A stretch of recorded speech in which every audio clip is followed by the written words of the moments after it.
Ayun nga mga kahito, ito muna ipapakain po natin. 4 days na po nila pero primas po yung ipapakain natin para po makain po nila. Kasi po pag nag pre-starter na po tayo tapos ganyan lang po kaliliit, hindi po nila makakain. Kaya mas maganda yung ganito na pakain mo na powder. Yan. Yung kaninang nasa video hindi ko na po pinakain yun kasi nalalaglag po siya. Papatigasin muna natin siya ng konti para dumikit sa tali. Yan. Yan, antayin lang po natin na maamoy po nila yung feeds. Yan. Maganda po yung primas na ipakain sa mga ganitong sukat para hindi po sila mahirapan na kainin. Ayan o, pamansin nyo na po. Andiyan na po sila. Yan, lumalabas na. Ganyan yung kaliliit yung karga nito. 4 days. Yan yung update dito sa inalagaan po natin sa earth pond. Yan. Pero pag sa concrete pan po mga boss, mga kahito, huwag nyo pong susubukan mag-alaga ng ganyan kung wala po kayong source ng tubig na overflow.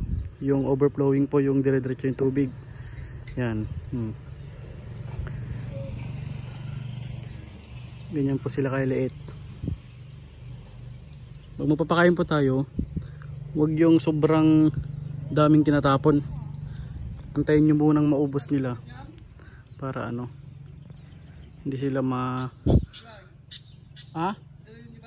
atin yan. Tignan nyo, sobrang dami. Ito lang po yun dito pa lang yung pinakain ko, wala pa dun. Yan muna.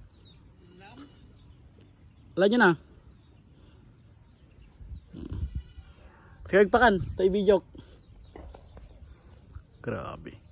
Napakagandang tignan. Nakakawala ng stress. Yan. Sobrang dami.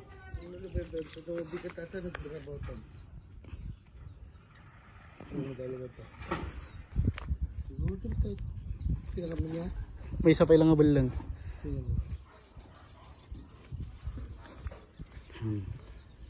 Nagado. Isa pa. 4 days. Yan, alas 5 na po. Yan, hanggang doon. Titigan natin yan mamaya. Pero dito muna tayo. Para silang butiti. Lamok, parang lamok lang. Ayan, grabe, napakaganda yung tignan. Kung ganito rin yung alaga nyo sa earth pond, dapat huwag masyadong malalim yung tubig. Para hindi po sila mahirapan na tumaas baba. Doon naman tayo.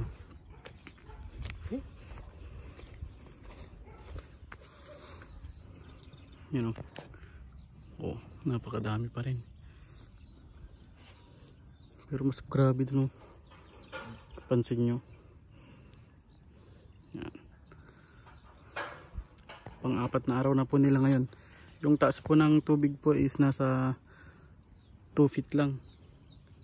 Hindi po kami nag-1 meter kasi masyado nang mataas yun. Pero pag laki po nila ng umabot ng 3 weeks, doon magtataas na po tayo ng tubig. Yan. Grabe. Dami. Ito naman tayo sa kabila. Doon. Grabe.